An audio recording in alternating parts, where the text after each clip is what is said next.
Kabajamtoota hordoftoota TV kanaan nagaa Waaqayyoo biyya jirtan hundumaatti sinaa ga'u. Nagaa Waaqayyoo isa jiraata.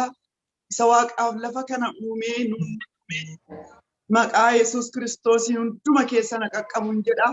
Sagantaa keenya maqaa Abbaa kan Ilmaa kan Hafuura Qulqulluu sadan Waaqayyo tokkoon jalqabneerra.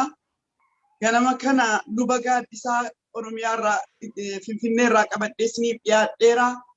Lubaa baga nagaadhaan dhuftani. Baga nagaan nu eddanii. Amiin amiin. Maqaa Waaqayyoo kan eebbifame haa ta'u. Waaqayyo isa carraa nuuf kennee yeroo nuuf kennee araara isaa nuuf baay'isee yeroo kanaan nu ga'eef guyyattii kanaan nu ga'eef galanni ulfinni haa ta'u. Waaqayyo gaa gidduu keenya jira fagoodhaa Waaqayyooti saba Waaqayyoo. Sagantaa kana sheerii gochuu hin irraanfatinaa. Jaalala Waaqayyoon isin gaafannaa. Waaqayyo isin haa eebbisu. In kadhanna yeroo keenya Waaqayyotti dabarsinee laannaa. Har'a immoo Waaqayyo maal nutti dubbata jennee Waaqayyo irraa haa eeggannu. Namni Waaqayyo irraa eeggatu hin dhabu. Kanaaf yeroo keenya Waaqayyotti dabarsinee laanna. Yaa Waaqayyo abbaa keenya galanni ulfinni hooqubaan saganni ililleensiif haa ta'u. Nagaatti fayyaatti halkan keenyaaf guyyaa keenyatti darbitee utuu hin rafin utuu hin mugin yaa Waaqayyo nu eegdee nu tiksitee yeroo kanaan nu ga'uu keetiif nu baattee asiin nu ga'uu keetiif situ nu baatte asiin nu ga'e galanni siif haa ta'u. Maqaan kee bara baraan kan eebbifame haa ta'u. Gooftaa koo yeroo kana ati gidduu keenya jirta fagoodhaa si waamnu yeroo hundumaa hafuura keenya caalaa waan nutti dhiyaattu eegamnee barruu kee irratti baatamnee gooftaa nagaatti fayyaatti iddoo kana geenyeerraa ammas bantii waaqaa nurratti banamu maqaa Yesuus Kiristoos dubbiin waaqaaf lafa dubbiin isa hin jirre uumu dubbiin inni waan haaraa hojjetu ganama kana yaa Waaqayyo gidduu keenyatti akka dhangala'u ibidda hafuura qulqulluutiin garbicha kee tuquun jaalala kee fedha keenaaf haa ta'u. Afaan ittiin dubbachuun akkuma kanaan duratti dhimma ba'aa turte har'as immoo akka addaatti itti dhimma ba'uun maqaa Yesuusiin jaalala kee fedha keenaaf haa ta'u. Yaa Waaqayyo gooftaa dubbii kee duwwaa ergi naa'oon koo sin fayyaa jedhe ajajaan dhibbaa har'a maqaa Yesuusiin dubbiin kun lafa ga'e hundumaatti furmaanni haa ta'u. Har'a maqaa Yesuus Kiristoosiin dubbiin kun lafa ga'e hundumaatti fayyinni hiikamni yaa Waaqayyo gooftaa dukkanni ka'ee hojiin seexanaa rukutamee ulfinni kee duwwaan yaa Waaqayyo warra dhaga'u hundumaa gurriin ulfina keetii gola isaanii haa guutu jireenya isaanii haa guutu. Waaqayyo kee keessaa mul'adhuuti dhiphina keessa kan jiran rakkina keessa kan jiran hiiki yaa Waaqayyo ati ni hiiktaa hin hojjettaa baroota keessatti yaa gooftaa hojii kee kan daangessu hin jiru gooftaa koo kana hundumaatiin kan mormu qilleessa taa'ee lafarra taa'ee lafa jala taa'ee galaana keessa taa'ee summii isaa kan facaasu maqaa Yesuusiin rukutamee gara Sii'oolitti kan darbatame haa ta'u. Maqaa Yesuusiin maqaa Waaqayyo Waaqa jiraataatiin waaqarraatiin kan nyaatame haa ta'u. Kan nu darbitan hin ceetan humna maqaa Yesuusiin karaa keenya haa gadhiisu jireenya keenya haa gadhiisu. Waaqayyo sitti baqanneerraa sitti kooluu galleerraa sagalee kee nuu ergi nu sin dhageenya maqaa Yesuus Kiristoosiin si kadhanne ameen. Ameen. Hallelujah. Yesuus Kiristoos bara baraan gooftaadha. Waaqayyo maqaan isaa bara baraan eebbifamu amma gara faarfannaatti darbinaa faarfannaa dhageenya.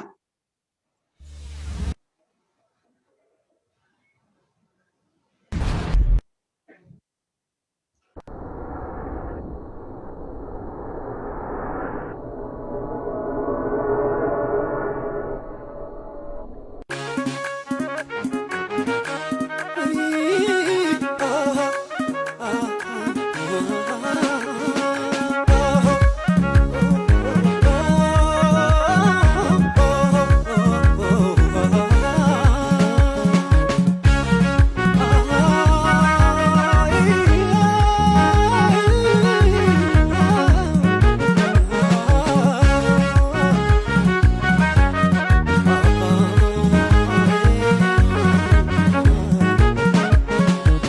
rajira ilmi waaqayyo iyya jollisaa fincalisu inno maaliif qorre imimmaan dhaloota gubbaarra jirta dhugaatu samii rajira ilmi waaqayyo iyya jollisaa fincalisu inno maaliif qorre imimmaan dhaloota gubbaarra jirta dhugaatu gubbaarra jirta dhugaatu Yesuus dhugaatu Yesuus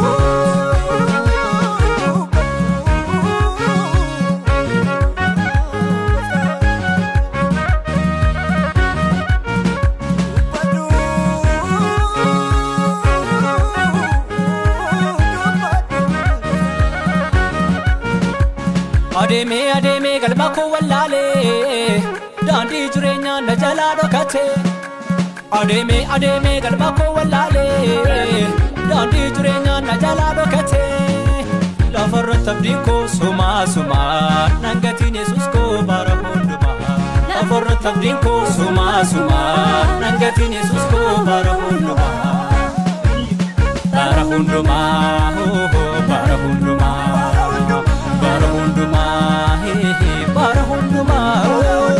Iyara lota garte jallistu nambe ka Yesus akanu falmetu akada beati mena garta tinu dimna binisan nyata Iyara lota garte jallistu nambe ka Yesus akanu falmetu akada beati mena garta tinu dimna binisan nyata binisan nyata binisan nyata Senyata, bine senyata.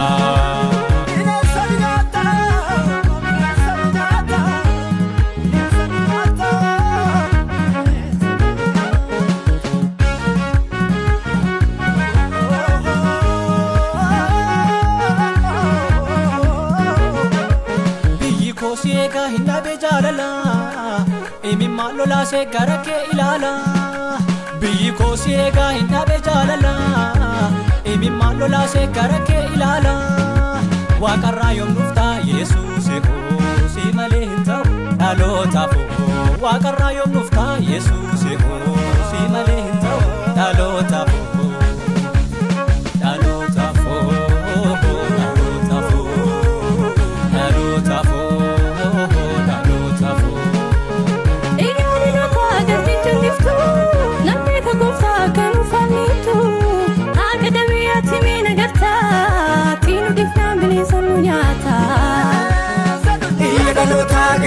Listu nambe ka gofta kanu famitu akada be atena gata atinu dinda binensanu nyata binensanu nyata binensanu nyata binensanu nyata binensanu nyata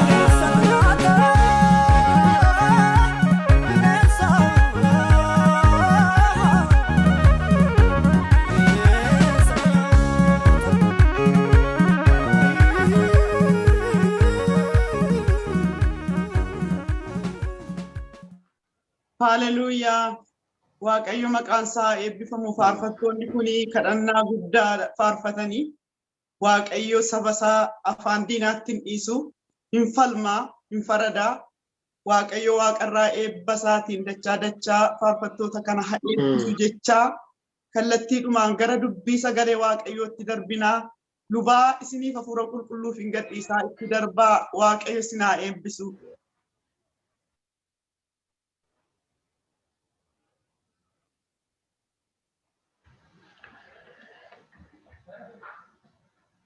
Nagaan Waaqayyoo bakka jirtan hundumaatti isiniif habaayatu hordoftootaaf daawwattoota TV kanaa hunduma keessan Waaqayyoo hunduma keenya nu gargaaree torban darbe keessatti immoo nagaatti nu eegee arras akka isa waaqeffannuuf sagalee isaa isa jiraataa isa akka jiraatutti hafu isa humna hojjetuuf keessaa qabu akka barannuuf akka walirraa dhageenyuuf halka wal dhageessifnuuf Waaqayyo isa yeroo kana nuuf laateef galanni haa ta'u.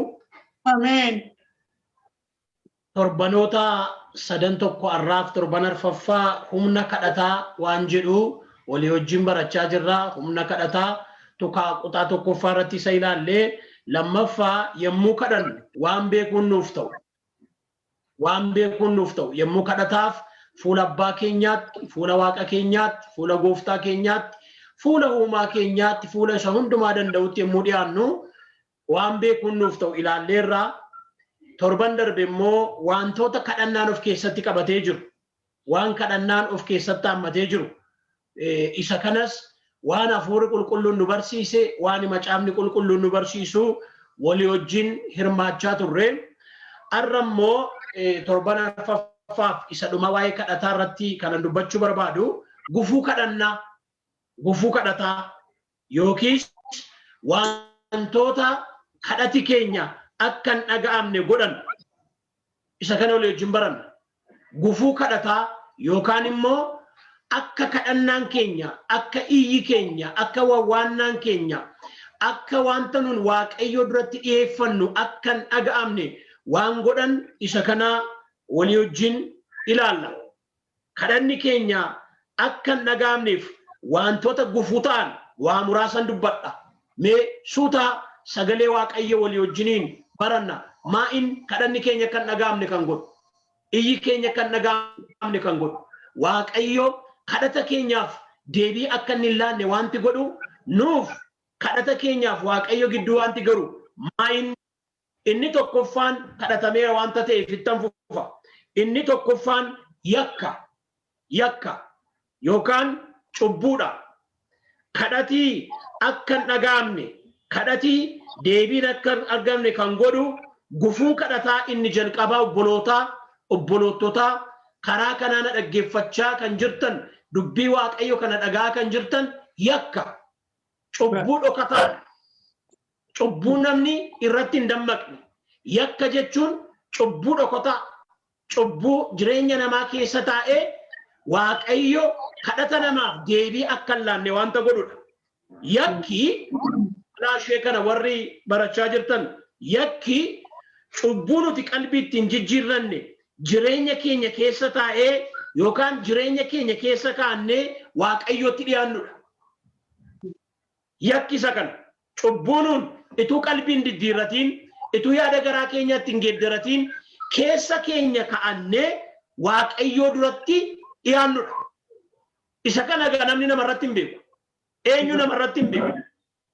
Eenyu namarratti hin argu. Isa akkasii waaqayyo duwwaatu nama keessatti beeka. Isa akkasii waaqayyo duwwaatu nama keessatti arga. Kadhachuu dandeenya, iyyuu dandeenya, soomuu dandeenya, yeroo dheeraa waaqayyo dura turuu dandeenya. Garuu keessa keenya wanta nuti yaada garaa keenyaan geeddaratiin, qalbii keenyaan diddiiratiin cubbuu dhokataa namni nurratti hin beekne, inni kun waaqayyo kadhati keenya akka hin dhaga'amne godha. Yakki nu keessa jiraannaan, cubbuun qalbiitti hin jijjiiranne nu keessa jiraannaan kuni kadhataaf gufuudha firoo ta'u. Kun kadhataaf danqaadha firoo ta'u. Kun kadhanni akka hin dhaga'amne godha. Akkas jedha. Galee waaqayyooti malee yaada koon dubbachaa jira miti. Karaa gaddaanan dubbadha isa kana waan waaqayyoo jedhu. Akkeedha. Saayaa 59 lakkoofsa 1-2 waaqayyootu saba isaa komata. Kunoo harki waaqayyo gabaabbatee isin fayyisuu hin dadhabne. Gurri isaas duudee iyya keessan dhaga'uu hin dhabne. Keedha raajiin kun kunoo harki waaqayyo gabaabbatee isin fayyisuu hin dadhabne. Hin fayyisa waaqayyo. Ameen. Dheeraadha. Harki isaa eessatti iyyuu hin qaqqabata. Harki isaa eessa keessaa iyyuu baasa. Dhugaadha. Harki waaqayyo hin hojjeta. Dhugaadha. Yookiis immoo gurri isaa duudee iyya keessan dhaga'uu hin dhabne. Hin dhaga'a. Waaqayyoon dhaga'a. Dhugaadha. Waaqayyoon dhaggeeffata. Inni gurra uume hin dhaga'a. Garuu jedha harki isaa akka isin hin fayyinneef, gurri isaa akka inni isin hin dhageenyeef wanti godhe ilaasa kana. Yakki keessan isiniif waaqayyo keessan gidduu gore. Argaa obboloototaa, argaa firoota koo, argaa warri tajaajiltan, warri tajaajilu hundumti keenya waan raajii waaqayyo kun dubbatu. Yakki keessan isiniif waaqayyo keessan gidduu gore. Gargar isinittise. gidduu gora yakki gidduu gara cubbuun waaqayyo wajjin akka namni waliin argine akka namni walitti hin baane akka namni waliin quunnamne akka waaqayyo deebii laanne godha gidduu goreedha akka isiniif hin dhageenyettis sababii cubbuu keessaniif akka isiniif hin dhageenyettis sababii cubbuu keessaniif waaqayyo fuula isaa isinirraa deebise akka waaqayyo isin hin dhageenye godhe kun isa jalqabaa akka waaqayyo nun dhageenye akka dhuunfaattis akka maatiittis akka waldaattis akka sabaattis gurmuunis yommuu kadhannu akka waaqayyo nun dhageenye wanti godhu maal inni firoota koo yakka keessantu isiniif waaqayyo gidduu keessan gale malee waaqayyo harkisaa fayyisuudhaaf dheeraa dhugaadha sababa miti harki waaqayyo dhugaadha hin hojjeta harki waaqayyo hin fayyisa harki waaqayyo hin qaqqabata harki waaqayyo danda'a harki waaqayyo dhugaadha haleluuyaa waaqayyo nagaa boleettii kon nagaa obboleessa kon nagaa firoota kon nagaa saba gooftaa hin nagaa waaqayyo amiin nagaa amiin nagaa haleluuyaa dhageessa deebisudha waaqayyo dhageessa hojjetudha waaqayyo dhugaadha haleluuyaa garuu wanti gufuu ta'e maal yakka keessantu isiniif waaqayyo keessan gidduu gore akka isin waliin argine godhe akka inni kadhatan dhageenye godhe akka inni isiniin deebifne godhe akka waaqayyo isiniif hin fayyifne godhe arrammoo yeroon kun yeroo of ilaaluuti yeroo qalbii diddiirrannaati jara keenya kanaaf isa jalqabaa waaqayyo fayyisuudhaaf danda'a amiin oolchuudhaaf danda'a amiin harkisaa eessatti iyyuu hin qaqqabata maal keessaa iyyuu butee nama baasa garuu yakki keessantu gidduu godhe hin dhagaa waaqayyo dhugaadha maaliif na jalaa cal jedhan jedhin maaliif na jalaa didan jedhin maaliif waaqayyo naa deebisuu didan jedhin hin dhagaa amiin rakkinni na bira jiraala rakkinni nu bira jiraala dhugaadha isa kanas ofa ilaallu dhaabanne inni jalqabaa gufuun kadhannaan akkan dhagaamneef danqaa kan ta'u gidduu kan goru yakki moo wanta namni ituu qalbiin diddiirratiin itti yaada garaan geeddaratiin wanta dhokataa namni garaasaa yaadasaa lapheesaa keessatti qabatee waaqayyo duratti dhiyaatudha waaqayyo isa kanatti dhiiga ilma isaatiin nu haa qulleessu amiin adda nu haa baasu waaqayyo waan dhokataarra amiin waan dhokatee jireenya keenya miiqu waaqayyo akka inni nun dhageenye godhu nuuf waaqayyo gidduu keenya godhu maqaa Yesuus Kiristoosiin siif waaqayyo kee gidduutii haa ka'u amiin anaaf waaqayyo koo gidduutii nuuf waaqayyo keenya gidduutii inni gargar nu baase ilaa sagalee dhageenye kanarraan kan kee haa ta'u amiin lammaffaa kadhanna kan dhagaamne kan godhu gufuu kadhataa iyya kan dhagaamne kan godhu maayin ilaalcha dogoggoraa nuyi qabnudha ilaalchi dogoggoraa nuyi qabnu keessa keenya jira taanaan kuni kadhata keenyaaf gufuudha kadhata keenyaaf danqaadha ilaalcha dogoggoraa fedha hamaa hawwa hamaa barbaacha hamaa keessa keenya ka'annee waaqayyo duratti dhiyaanna taanaan kun hamaadha gooftaa Yesuus bartoota isaa gaaf tokko ni ifate ibiddi waaqarraa bu'ee afixu jennuu jedhan jennu akkas afuura maaliitiin akka gaggeeffamtan beekaa kadhanna kan dhagaamne wanti godhu ilaalcha dogoggoraa nuyi qabnu keessa keenyatti qabannee dhiyaannudha kuni kadhata keenyaaf gufuudha yaada hamaa meenan dubbisa sagalee waaqayyo dubbifadhaa sinis dubbii waaqayyo dubbisuun gaariidha ergaa Yaaqoob boqonnaa 4 irra jiru keeda Yaaqoob lakkoofsa 1 kaasee wal loluun wal coqqoluun maalti isin gidduutti kaasee kajeellaa keessan isa ba'aa isa bu'aa dhagna keessanii keessaa ollolutu kana kaase mitiire waa kajeeltu malee hin qabaattani waan nama hawwitanii ajjeesuudhaaf hin kaatu garuu isa hawwitan sana argachuudhaaf hin dandeessani nama qoccoluun nama loluuttis kanaanis in argamtani waaqayyoon kadhachuu waan dhiiftaniif waan barbaaddan qabaachuu dhabdani kadhachuu dhiiftan waan barbaaddan kan argachuu dhabdan alaa lakkoofsa 3 yooma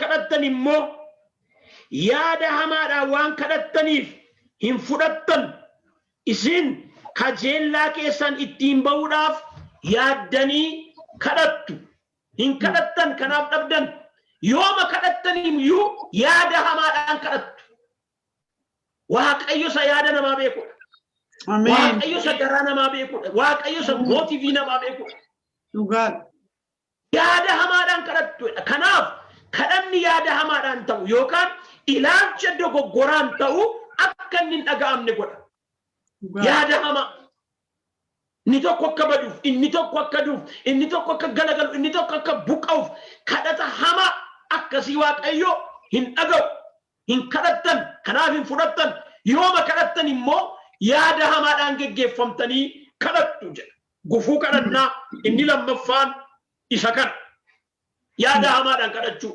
yaada dogoggoraadhaan kadhachuu elaabboloota qajeelummaan na dhaggeeffadhaa waaqayyo yaada garaa namaa ni jane ilaala ameen yaada garaa namaa hawwii namaa beeka fedha namaa beeka isa garaa nama hundumaa qoree ilaaluudha waaqayyo ameen fagoo garaa namaa beeka waaqayyo keessa gadi fagoo garaa namaa qoree ilaala waaqayyo dhugaan garaan nama hamaadha Ermiyaas irraa eenyutu isa hawwataadha waaqayyo garuu kaleedhaaf ribu qoree ilaala dhugaan maaltu kadhannaatti gufuutaa maaltu kadhannaatti danqaataa yoo jenne yaada hamaadhaan ilaalcha dogoggoraan badiisa isa tokko hawwaa kajeelaa kan saasaamaa kan saarkaa fudhachuudhaaf isa kadhatamu hin dhaga'u waaqayyo kadhannaa akkasii hin dhaga'u kanaaf attamitti waaqayyo duratti akka dhiyaannu sirreeffachuun gaarii gufuu kadhataa kadhanna kan dhaga'amne wanta godhu isa sadaffaa kadhata keenya keessatti kan argamu keessa keenyatti kan argamu keessa keenya kan jiraatu waaqa tolfamaa akka inni waaqayyo nu dhageenye godha waaqni tolfamaan akkas jedha raajii Hisqeelirraa waaqayyo akkas jedha waan waaqayyo jedhu dhageenye ameen jaarsolii tokkotu gara raajii kanaa dhufani lakkoofsa tokko boqonnaa 14 lakkoofsa tokko kaasee jaarsolii Israa'el keessaa jarri tokko na bira dhufanii fuula koo dura ta'ani yemmus dubbii waaqayyo gara koo dhufe lawaan raajiin kun dubbatu yaa mucaa namaa jarri kuni waaqayyolii tolfamoo isaanii garaa isaanii keessa kaa'ataniiru yakka isaanitti gufuu ta'es of dura dhaabbataniiru egaa akka isaan gaafatan nan godhaaree jedhe waaqayyo jaarsolii kanatu waa barbaachuu dhufan waa gaafachuu dhufan gara nama waaqayyo kanaa dhufan akka jedhe waaqayyo jaarsoliin kuni garaa isaanii keessa waaqa tolfamaa waa kaa'atanii dhufaniitu na gaafatu deebii moo barbaadu kanaaf nan dhaga'ani kan jedhe waaqayyo iyya isaanii nan dhaga'a akka kanatti kadhata isaanii nan dhaga'a akka kanatti wawwaannaa isaanii nan dhaga'a akka kanatti wanta isaan barbaadan kanaaf deebii nan ta'a jaarsoliin biyya jaarsoliin waldaa warri waaqayyoon barbaannuuf barbaandanis attamitti waaqayyo duratti akka dhiyaannu beekuun gaariidha waaqayyo garaa nama hundumaa beeka dhugaadha waaqayyo yaada nama hundumaa beeka dhugaadha argitaa waaqa tolfamaa garaa isaanii keessa kaa'atanii dhufanii immoo deebii barbaadu. Deebii barbaadu. Deebiin hin jiru jedhe Waaqayyo. Akkasitti deebiin hin jiru. Akkasitti hiiki hin jiru. Akkasitti furmaati hin jiru. Akkasitti waan barbaadan kana argachuun hin jiru. Kanaafoo lakkoofsa 6 ammas mana Israa'eliin Waaqayyo gooftaan yaada garaa keessanii geeddaradhaa. Waaqayyolii tolfamoo keessanirraa deebi'aa. Hojii keessan isa ciiggaasisaa hundumaarraa fuula keessan deebisaa jedhe Waaqayyo. Deebi'aa. Yaada garaa geeddaradhaa. Qalbii diddiirradhaa. Hojii ciiggaasisaa akkasii dhiisaa. Na biraa deebii argachuu barbaaddan kana godhaa. Saba Waaqayyoo waaqa tolfamaa jechuun akka amma bara jirru kanaa keessatti muka dhaabanii sagaduu fiduu waa miti. Waa gara garaa boocanii sagaduu fiduu waa miti. Waaqa tolfamaa jechuun Waaqayyoon ala wanti nun waaqa godhanne hundinuu waaqa tolfamaadha. Waaqayyoon ala wanti nun waaqa tolfannee of keessa kaa'annee jiru hundumtuu waaqa tolfamaadha. Yeroo tokko tokko qabeenyuma keenyatu waaqa tolfamaa nutti ta'a. Qabeenya keenya Waaqayyoon jaalaa qabeenya keenya jaallanna. Waaqayyoon caalaa qabeenya keenya mararfanna. Waaqayyoon caalaa qabeenya keenyaaf saganna. Yeroo tokko tokko immoo beekumsa keenya ta'uu danda'a. Dandeettii keenya ta'uu danda'a. Yeroo tokko tokko namoota tokko tokkotti beekumsuma isaaniitu dandeettiima isaaniitu barumsa isaan baratantu waaqa tolfamaatti ta'a. Sammuu xinnoo kanaan Waaqayyoon shallaguu madaaluu barbaadu amma moo argineerra ogummaa ogeessotaa Waaqayyoo lafatti gad dabaleera. Beekuma gooftootaa lafatti gad dabaleera Waaqayyo. Beekumsi namaa ogummaan namaa kunoo waanuma xinnoo tokkorraa illee nu hambisuu dadhabeera. Beekumsi keenya yerootti waaqa nutti ta'u jira yookaan immoo yerootti bifti keenya namoota tokko tokkotti bifuma isaaniitu qaamuma isaaniitu waaqa tolfamaatti ta'a.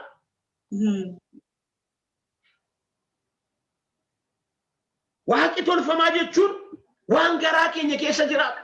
Akkas jedha sagalee Waaqayyoo silas dubbifachaa yeroon ture na dhiba. Sagalee beekamaa tokko isiniif dubbisa. Filiphisiyoos boqonnaa 3. Filiphisiyoos boqonnaa 3 lakkoofsa 19. Waaqayyo akkas jedha dubbii Waaqayyoo. Dhugumaan isaan badiisa dhumni isaanii badiisa isaaniiti. Waaqayyo isaaniiti. Salphina isaanii ulfinatti lakkaa'atu. Yaanni garaa isaanii waan lafarraatti hidhameera. Dhumni isaanii badiisa isaaniiti. Garaan isaanii waaqa isaaniitti ta'edha. Garaamti namaa yeroo tokko tokko dhufee waaqa namatti ta'a. Waaqa tolfamaa jechuun wanta nun dhaabnee itti sagannu duwwaa ituu hin ta'in qofa ituu hin ta'in wanta nun Waaqayyo olitti ilaallee waaqeffannu wanta nun Waaqayyo olitti ilaallee mararfannu hundinuu waaqa tolfamaadha. Kanaaf akkeedhe Waaqayyo isa kana garaa keessan keessaa baasa. Waaqayyootu hundumaa caala. Beekumsa keenya caala. Qabeenya keenya caala. Bifa keenya caala. Biyya nuun jiraannu caala. Jireenya nuun qabnu caala Waaqayyo. Waaqi tolfamaan kanadha. Arfaffaa Waaqayyoo akka inni kadhatan dhageenyi kan godhu. Waaqayyoo akka inni kadhannaan deebifne kan godhu. Gufuun kadhataa. Irra deebi'een isin kadhadha. Karaa YouTube kanaa, karaa FB, karaa garagaraa, karaa TV kanaan kana nu dhaggeeffachaa kan jirtan mee seeraan na dhaga'aa dubbii Waaqayyooti kun. Anis keessatti nuuf ilaala, isinis of ilaala. Wanti kadhannaan akka hin dhaga'amne godhu maayin dhiifama gochuu dadhabu. Araara gochuu dadhabu. Ofiif dhiisuu dadhabu. Namaaf dhiisuu dadhabu. Waaqayyo keenya waaqa araaraati. Araarri isaa dhuman qabu. Ituuni guyyaa guyyaatti nuun dhiisu ta'ee tokkoon keenya yoo sin jiru. Tokkoon keenya jara keenyaa arra jiraachuu hin dandeenyu. Kanaaf garaa dhiifamaa qaban. Garaa araaraa qaban. laphee keenya kana keessaa nama baay'eetu hidhamee jira. Ani dhiisuuf kan jedhu, ani dhiisuuf, ani irraan darbuuf. Lapheen nama baay'ee, garaan nama baay'ee mana adabaati, karchalleedha, qabatee jira. Kun immoo gufuu kadhataa isa jabaadha, isa guddaa. Kun hundumti gufuu kadhannaati. Kadhannaan akkan dhaga'amne godha. Ilaa obboleettii ko, ilaa obboleessa ko, ilaa firoota ko, ilaa tajaajiltoota sagalee Waaqayyoo billaa gar lamaan qara qabu caala. Dhugaadha. Achitti sin mura, asitti sin mura, narratti sin hojjeta, sirratti sin hojjeta, hunduma keenya irratti sin hojjeta. Kun madaallii dhugaadha. Eenyuuf iyyuu hin caalchisu. Dhugaadha. Waan lallabnuuf, waan tajaajilluuf, waan raanyuuf, waan mul'ata himnuuf Waaqayyo nuuf hin loogu. Dhugaadha. Akka dhugaatiin, baafirdii dhugaatiin, Dhugaadha. abbaa madaallii dhugaatiin, Dhugaadha. dhiisuu bari, araara gochuu bari. Ijaa baasuun kan Waaqayyooti. Ameen. Ijaa baasuun kan keenya miti jarana. Akkas jedha. Sagalee Waaqayyoo irra dubbisu kuni natti iyyuu ulfaataadha. Ulfaataadha. Garuu dubbii Waaqayyooti. Maarqos boqonnaa 11 lakkoofsa 35-26 Gooftaatu jedhe. Akkas jedhe. Kadhachuuf yommuu dhaabattan waa'ee kadhataati. Abbaan keessan inni waaqarraa yakka keessan akkasii dhiisutti. Halloo. Abbaan keessan inni waaqarraa yakka keessan akkasii dhiisutti. Namni tokko waa isin yakkee yaada keessan miidheera yoo ta'e dhiisaafi. Ameen. Ameen. Ameen. Kadhachuudhaaf yommuu dhaabattan abbaan keessan inni waaqarraa yakka keessan cubbuu keessan akkasiniif dhiisutti namni tokko waa isin yakkee yaada keessan miidheera yoo ta'e, yoo isin miidheera ta'e, miidhamtaniitti yoo ta'e dhiibsuun igaasa kana miidhamanii dhiisu, namatti darbamee dhiisu akka Yesuus jedhe waan godhan hin beekanii dhiisiif. Ameen. Warra dabarsanii isa kennaniidhaan, fannisi warra jedhaniidhaan, warra isa fannisaniidhaan, warra cinaacha isaa eeboodhaan waraananiin akkas jedhe Yesuus waan godhan hin beekanii abbaa koo dhiisiif.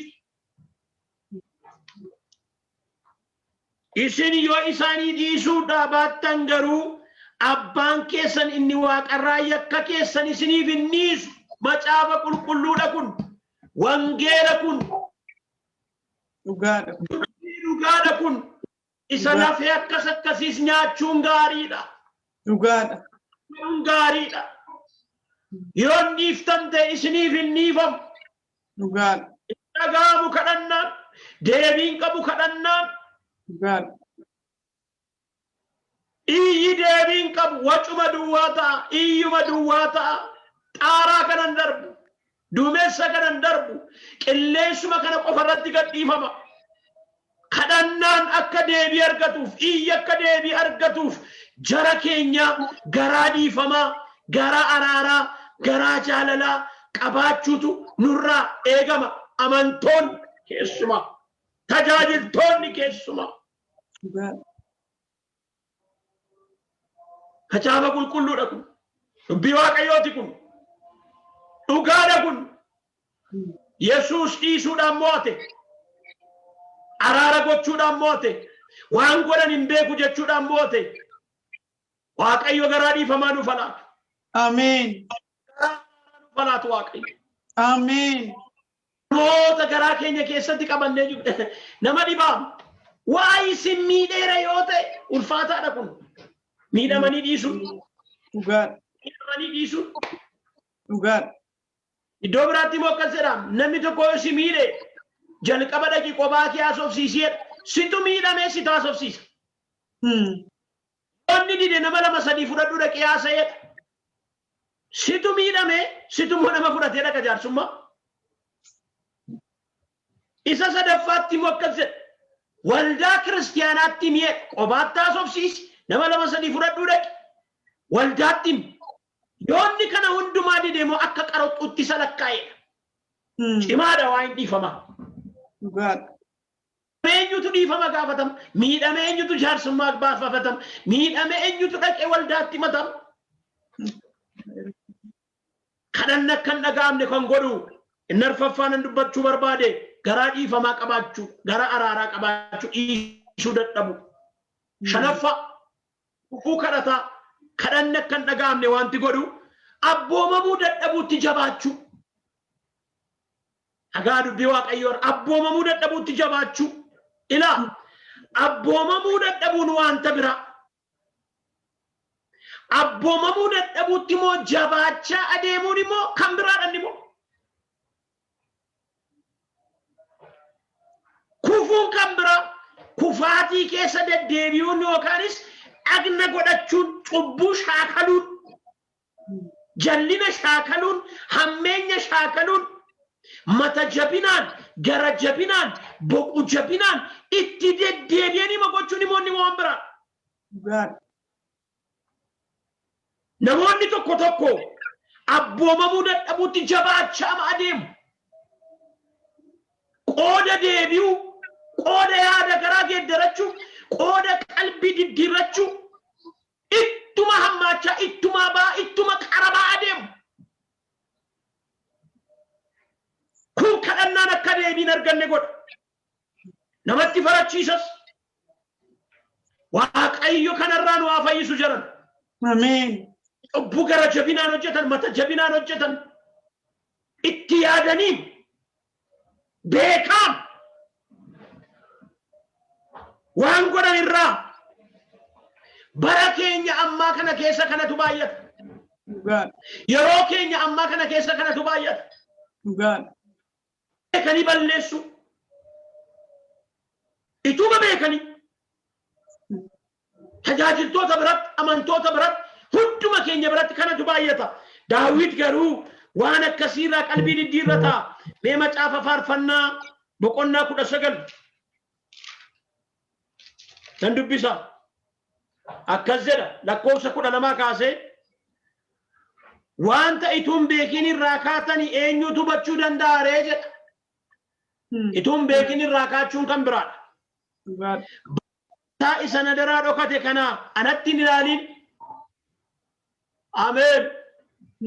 Ameen. Wanta ituun beekin irraa kaate eenyutu beekuu danda'a? Yeroo tokko tokko ituun beekin irraa kaachuu danda'an. Ituun beekin, ituun hubatiin, ituun hungalin. Kaachuu dandeenya. Balleessaa sana jalaa dhokate kana naadhii jedheetu ilaa lakkoofsa 13 irraa akkas jedha. Waan of gadhiisanii hojjetan irraas garbicha kee eegi. Ameen. Ameen, ameen. Ameen. Wanti kun anarratti moo'in maqaa Yesuusin nurratti moo'in. Ameen. Waan of gadhiisanii hojjetan maqaa Yesuusin ilaa kana sirraan cabsa fi gorras nan cabsa.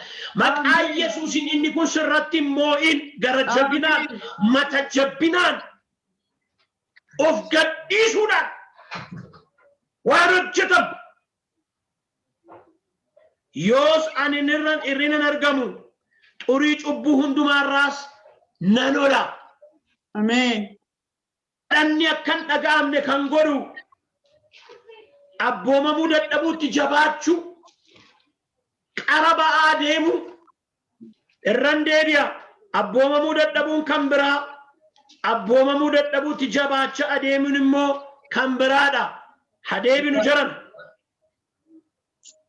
Akkeedha fakkeenya boqonnaa tokko lakkoofsa 24 kaasee ani isaan waamnaan erga didanii jedha sagalee Waaqayyoo. Harka koo bal'ifnaanis gara koo dhufuu erga didanii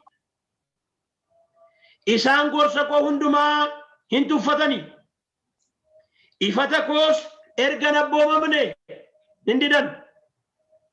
Ani immoo badiisa isaaniitti nan kolfa. Naasuun yemmuu isaan qabatus isaanitti hanga'isa. Naasuun akka bubbeetti yemmuu isaanitti dhufu, badiisa akka qilleensa jabaatti yemmuu isaan bubbisu, rakkinaaf muddamni yemmuu isaanirra galagalu إسانا نوامتو أني قرودي أبي ساني دينكن إمانيس نبربادتو أنا نرقتن قلبي فدا ربي واقعي وبدا كدن كان نغام ne kan godo to kosta kana abboma mu daddabutti jabaachu isadu ma dubbadden fita jaafa gufu kadanna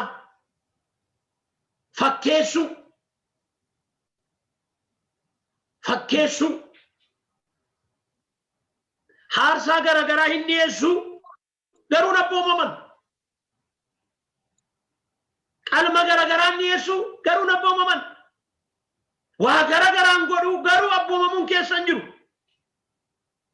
fakkeessuudhaan waaqayyoon goyyomsuu barbaadu gufuudha kun waaqayyoon gowwoomfamu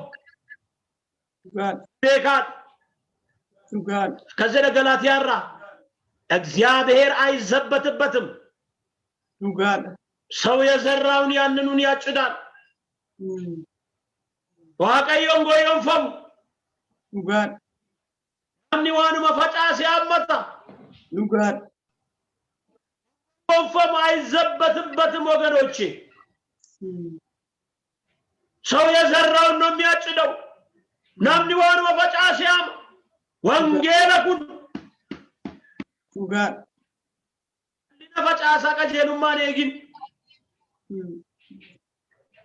وانا ما فجأة سنام وقال آفي فجأة سني بقولون إجتن يوكان كبدين إجتن نامني وانا ما فجأة سيامتا وقال التنجاي فمواقعي وقال Arsa keenya ni singowwonfamu waaqayyo waan tokko tokko nuyi mana isaa fuula sabratti gowwuunisi hin gowwonfamu sagalee tokko dubbisheeni garaa gaddaan guute garaa cabaadhaan dubbachaa jira dubbii waaqayyo har'a baay'ee nama tuqa dhugaan baay'ee nama tuqa waaqayyotu komee qaba akkas jedha Isaayaas boqonnaa tokko mee dubbii kana dubbisa isin warra akka bilchaatota Sodom dubbii waaqayyo dhagaa isin akka warra saba Gomora gorsa waaqayyo keenya dhaggeeffadhaa waaqayyo baay'ina qalma keessanii isa gubamu maal naaf godhaa baay'ina qalma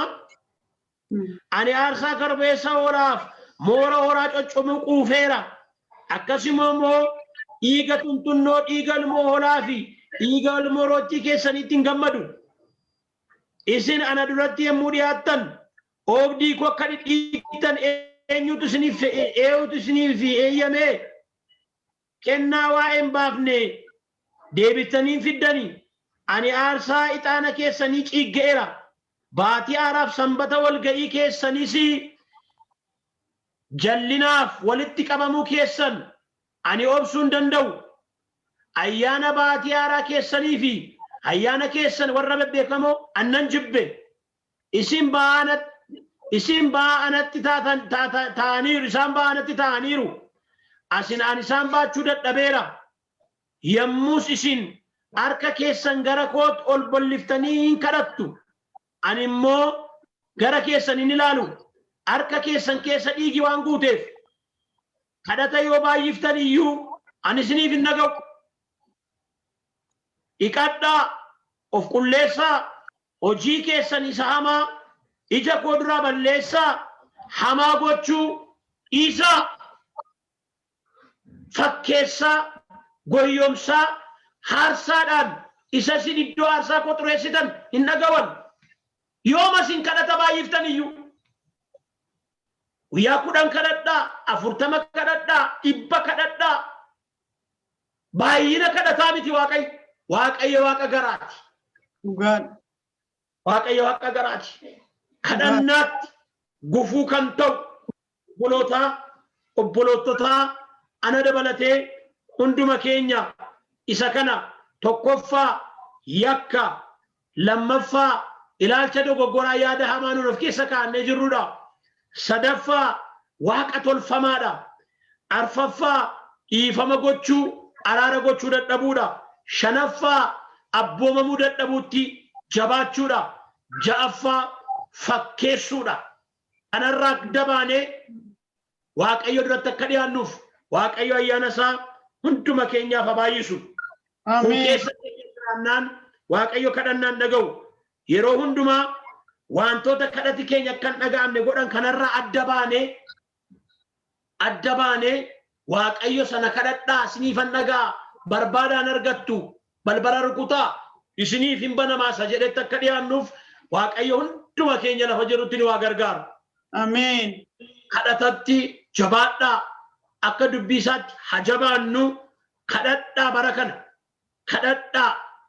kadhadhaa waa'ee ofii keef kadhadhu waa'ee mana keef kadhadhu waa'ee maatii keef kadhadhu waa'ee waldaa keef kadhadhu waa'ee waldaa kiristaanaaf kadhadhu waa'ee saba keef waa'ee biyya keef kadhadhu waama addunyaa kana jiru hundumaarraaf kadhadhu. Waaqayyo akkas jedheera gara kootti siifan deebisa kanatti hin beenneen agarsiisa jedheera Waaqayyo akka dubbii isaatti yoo nuun isa kadhanne Waaqayyo hin dhaga'a. Mee lafuma jirrutti warri karaa yuutuubiis karaa TV kanaan kana nu dhaggeeffachaa jirtan yeroo muraasa yaada garaa keenyaa geeddarachaa qalbii keenya diddiirrachaa Waaqayyoon araara kadhachaati fuula isaatti dhiyaanna. Araarri kee baay'ee tolli kee dhuman qabu. Ameen. Ati Waaqayyo sarara fariifattudha.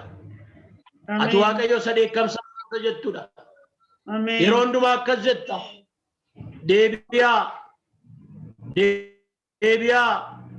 Deebiyaa maaliif baddu yaa mana Israa'el? Ana du'anuma cubbamaan fedhu. Namni cubbamaan isa hama karasaa, isa hama yaadasaa, isa hama hojii isaatiif adeebi'u jiraatu malee jette. Yaa Waaqayyo yeroo kana sin kadhaa. Anis nan deebi'a. Obboloonni kanarraa tajaajilluun deebina. Namoonni karaa garaagaraa dubbii kee kana dhagaa jiran adeebi'anii maqaa gooftaa maqaa Yesuus Kiristoosiin hafuura araaraa nurratti dhangalaasi. Ameen.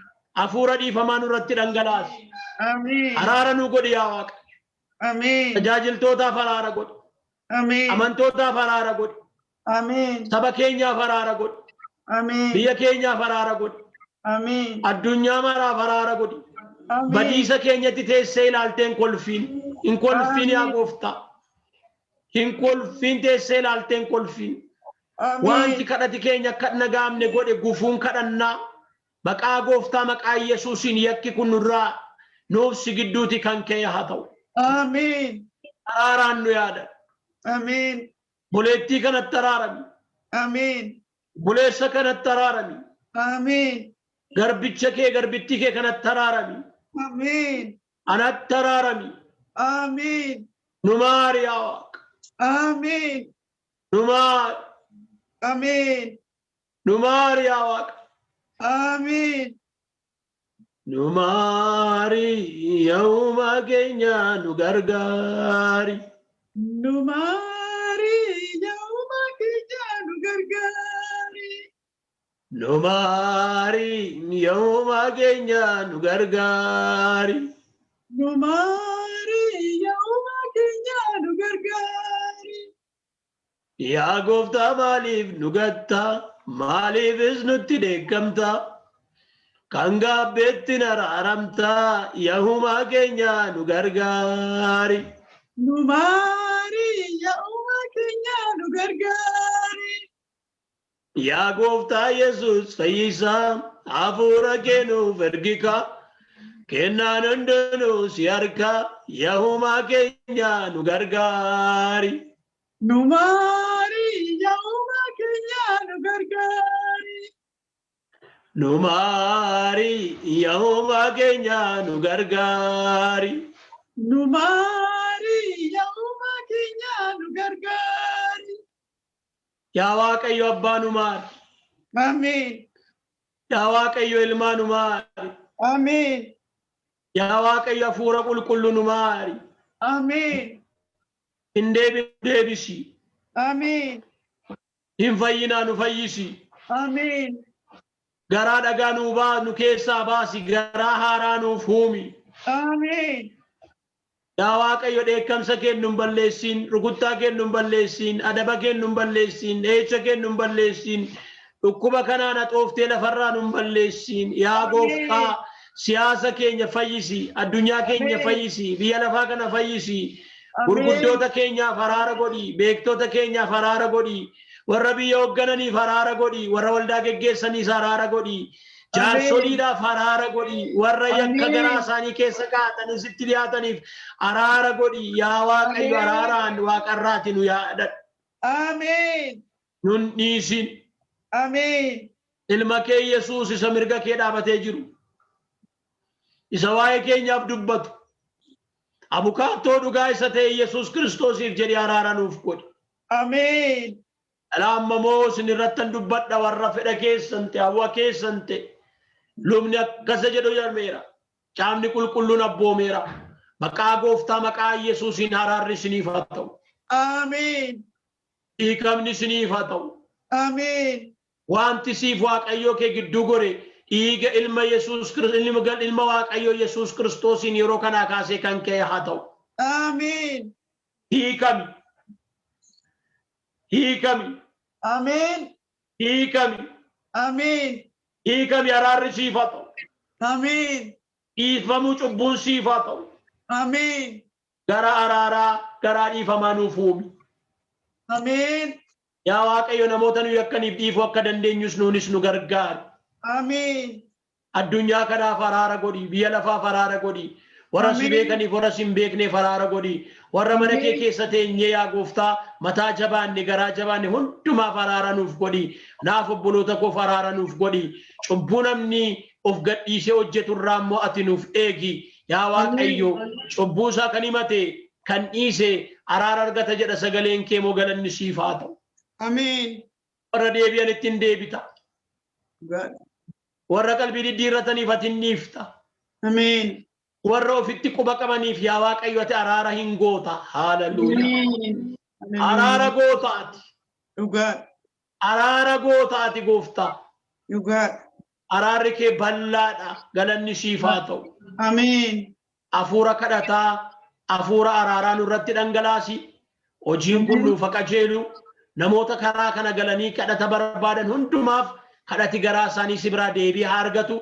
Harki kee lafa isaan jiranitti isaan haqa qabatu. Hamaa bara kana keessa ba'ee jiru moo ati nu oolchi, nuuf galchi, nu wajjin ta'i. Maqaan kee eebbifamu. Maqaa gooftaa maqaa Yesuus Kiristoosiin. Ameen. Ameen.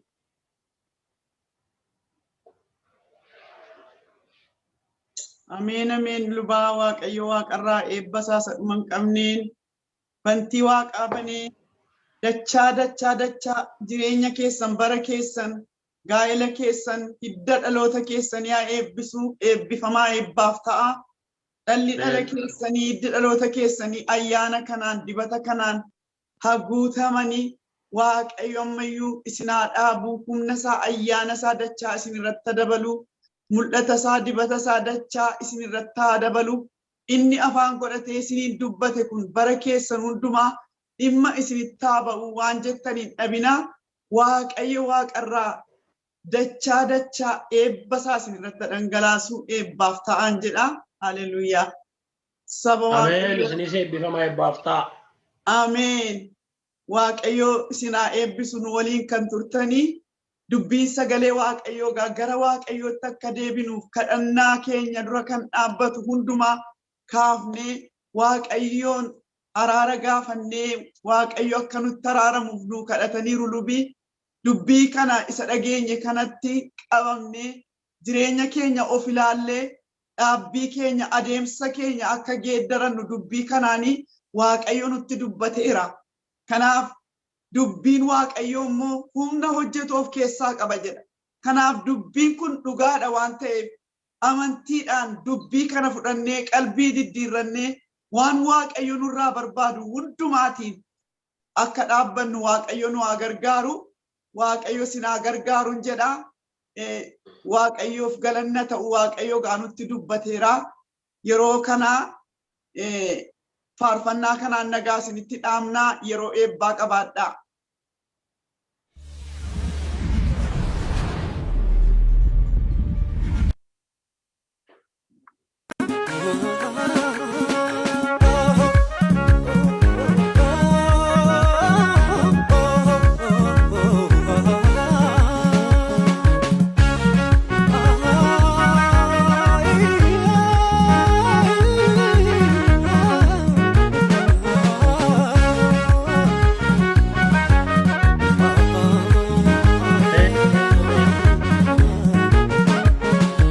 Samirra jira ilmi waaqayyo iyya ijoollissaaf hin callisu innoo maaliif hin qorre imimmaan dhaloota gubbaarra jirta dhukaatu Samirra jira ilmi waaqayyo iyya ijoollissaaf hin callisu innoo maaliif hin qorre imimmaan dhaloota gubbaarra jirta dhukaatu gubbaarra jirta dhukaatu Bakka Yesuus bakka guftaa bakka Yesuus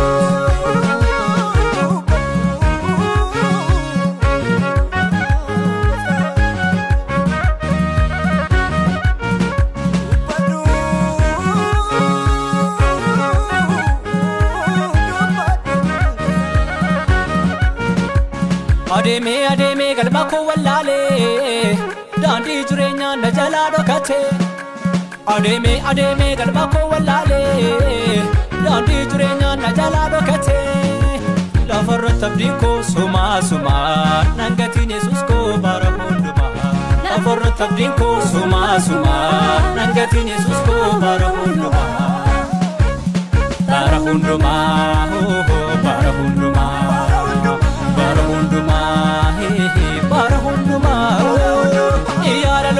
Garteen callistu nan beeka Yesuus akka nuuf falmitu akka dabee ati meena gartaa teenu deemnaan bineensa nu nyaata yaa dhaloota garteen callistu nan beeka Yesuus akka nuuf falmitu akka dabee ati meena gartaa teenu deemnaan bineensa nu nyaata bineensa nu nyaata bineensa nu nyaata bineensa nu nyaata bineensa nu nyaata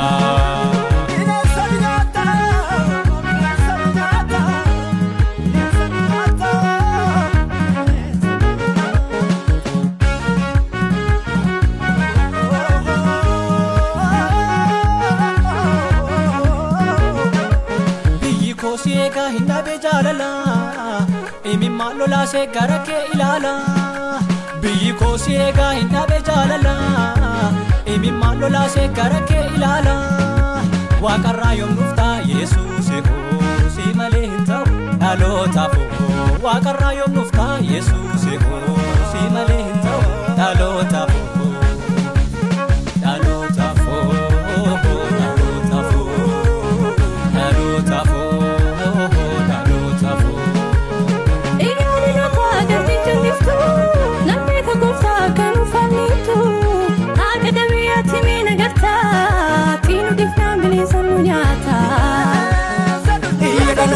Garteen callistu nan beeka gooftaa kan uffannitu akka dabee ati meena gartaa ati nu dindaa bineensa nu nyaata bineensa nu nyaata